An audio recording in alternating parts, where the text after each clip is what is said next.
Sweden کے work permit کے حوالے سے کچھ اپڈیٹس ہیں جو آج کے اس ولاگ میں آپ دیکھ سکیں گے، اور اسٹاک ہوم سویڈن سے عارف کسانہ کی جانب سے سلام قبول کیجیے۔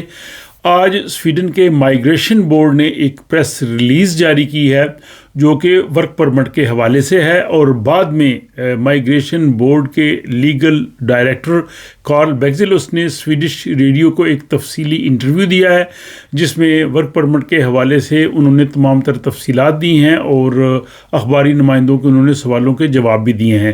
ان سب کا خلاصہ یہ ہے، پہلی بات تو یہ ہے کہ ورک پرمٹ کی جو نئی تنخواہ ہے جس کا اطلاق 1 اکتوبر سے ہونا تھا، 1 اکتوبر سے جو نئی تنخواہ لاگو ہونی تھی، اب وہ 1 مہینہ انہوں نے آگے کر دی ہے، اور اب نئی تاریخ جو ہے وہ 1 نومبر ہے۔ تو اب ورک پرمٹ کی نئی تنخواہ جو ہے وہ 1 نومبر سے شروع ہوگی۔ 1 نومبر تک پرانی تنخواہ جو 13,000 سویڈش کرون ہے وہی جو ہے وہ جاری رہے گی۔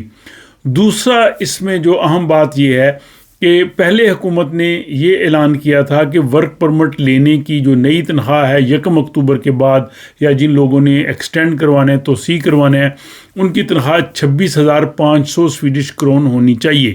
لیکن اب جو نئی تنخواہ 1 نومبر سے جو لاگو ہوگی وہ 27,360 سویڈش کرون ہے۔ تو یعنی انہوں نے 26,500 سے اس کو بڑھا کے 27,360 سویڈش کرون کر دیا ہے۔ اس کی وجہ انہوں نے یہ بتائی ہے کہ جو نئی تنخواہ ہے، جو سویڈن کی اوسط تنخواہ ہے، میڈین سیلری ہے، اس کا 80% ہے۔ تو یہ 80% جو بنتا ہے وہ 27,360 سویڈش کرون بنتا ہے۔ اب یہ تنخواہ جو نافذ العمل ہونی ہے 1 نومبر کے بعد، اس میں انہوں نے لیگل ڈائریکٹر نے یہ بتایا ہے کہ جن لوگوں کے جو ایکسٹینشن کے کیس گئے ہوئے مائیگریشن بورڈ کے پاس نئے ورک پرمٹ کے لیے، اگر تو ان کا فیصلہ 30 نومبر سے پہلے ہو گیا تو ان کی تنخواہ وہ 13,000 ہی ہوگی۔ لیکن اگر انہوں نے درخواست فار ایگزامپل وہ اکتوبر میں دیتے ہیں اور ان کا فیصلہ جا کے نومبر یا دسمبر میں ہوگا تو ان پہ جو ہے وہ نئی تنخواہ لاگو ہوگی۔ یعنی اپلیکیشن فار ایگزامپل کسی شخص نے بھی اپلیکیشن دے دی ہے تو اس وقت 13,000 تنخواہ ہے، لیکن اس کا فیصلہ جا کے 1 نومبر کے بعد ہوتا ہے، تو اس کے لیے ضروری ہے کہ اس کی نئی تنخواہ 27,360 سویڈش کرون ہو۔ یہ ایک اس میں بڑی اہم چیز ہے۔ دوسرا انہوں نے یہ بتایا ہے کہ یہ جو 27,360 سویڈش کرون ہے یہ آنے والے سالوں میں تبدیل ہوتی رہے گی۔ تبدیل اس طرح سے ہوگی کہ ہر سال جون میں سویڈن کا جو شماریات کا ادارہ ہے SCB، وہ ایک رپورٹ پیش کرتا ہے کہ سویڈن کی اوسط تنخواہ آمدنی کتنی ہے۔ اس اوسط تنخواہ کی بنیاد پہ جو ہے وہ مائیگریشن بورڈ نئی تنخواہ جو تعین کرتا جائے گا۔ جیسے یہ ابھی 26,500 تھی، لیکن اب جو اوسط تنخواہ ہے وہ بڑھ گئی ہے، اس کی وجہ سے انہوں نے 27,360 کر دیا۔ اگلے سال اگر جون میں تنخواہیں بڑھ جائیں گی، اور ہر سال سویڈن میں تنخواہیں بڑھتی ہیں، تو یہ ڈیفینیٹلی 27,360 سے اگلے سال ہو سکتا ہے اس میں اور 1,000 یا 500 کا اضافہ، اور اس طرح سے چلتا رہے گا۔ تو ہر سال جو شماریات کا ادارہ ہے جب جون میں رپورٹ پیش کرے گا اس کی بنیاد پہ ہوگا۔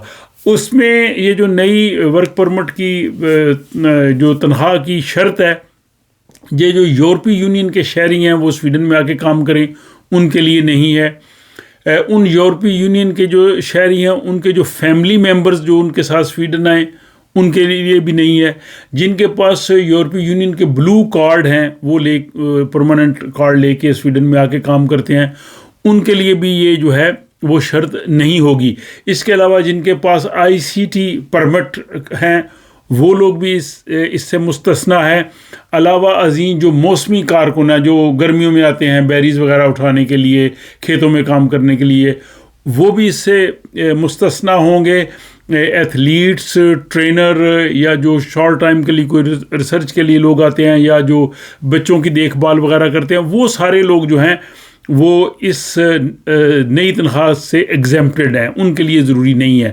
لیکن زیادہ تر انہوں نے کہا جی کہ جو لوگ سروسز میں کام کرتے ہیں، ہیلتھ کیئر میں کرتے ہیں، جو دکانوں میں کام کرتے ہیں، جو دیکھ بھال کے کام کرتے ہیں، زراعت میں کام کرتے ہیں، وہ اس سے متاثر ہوں گے.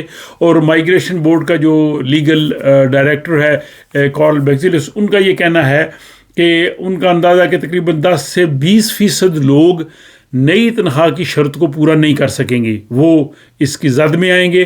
اور ان کی اندازاً تعداد 2500 کے قریب انہوں نے بتائی ہے، یہ ان کا اندازہ ہے. اب یہ جو نئی تنخواہ کی جو شرط حکومت نے، آپ کو پتہ ہے جو ایگریمنٹ ہوا تھا ان جماعتوں کا اقتدار میں آنے سے قبل، اور اس کے بعد انہوں نے کہا جی ہم نے ورک پرمٹ کے ان قوانین کو ریوائز کرنا ہے، تو یہ اس کی روشنی میں یہ سارا کچھ کر رہے ہیں. اور ابھی جو ہے وہ جن لوگوں کے ورک پرمٹ کی اپلیکیشنز ان کے پاس فیصلہ جن کا ہونا ہے، اگر ان کا فیصلہ 1 نومبر سے پہلے ہو گیا تو ان کے لیے کوئی پرابلم نہیں ہوگی. ان کو پھر تب مسئلہ بنے گا جب ان کی اپلیکیشن جو ہے وہ ایکسٹینشن کے لیے آتی ہے. تو یہ ورک پرمٹ کے حوالے سے ساری صورتحال ابھی اس کا بھی مائیگریشن بورڈ جو ہے وہ حتمی طور پہ جو طریقہ کار ہے سارا، اس کا بھی انہوں نے کچھ طے کرنا ہے. اس میں جو ہے وہ بھی مکمل طور پہ وہ چیز سامنے نہیں آئی، اور جو مزید اس حوالے سے انفارمیشن آئیں گی تو وہ انشاءاللہ میں آپ کی خدمت میں پیش کرتا رہوں گا. بہرحال آج کے اپڈیٹ سے مجھے امید ہے کہ جو لوگ ورک پرمٹ کے حوالے سے اکثر سوال کرتے ہیں، ان کے بہت سے سوالوں کے جواب بھی اس میں آگے ہوں گے. اور کئی لوگ یہ پوچھتے ہیں کہ جو فیملی ممبر ہے EU کے یا EU سٹیزن ہیں یا جن کے پاس بلو کارڈ ہے، تو وہ لوگ اس میں نہیں آتے. اور ایگزام کلاس جو ہے وہ بھی میں نے آپ کو ساری بتا دی ہے. یہ ورک پرمٹ کے جو رول ہیں وہ غیر یورپی سٹیزن ہیں، نان یورپی سٹیزنز جو ہیں ان کے لیے جو ہے وہ نافذ العمل ہے. تو اپنا خیال رکھیے گا اور ہمیشہ کی طرح اپنی رائے سے ضرور آگاہ کیجیے.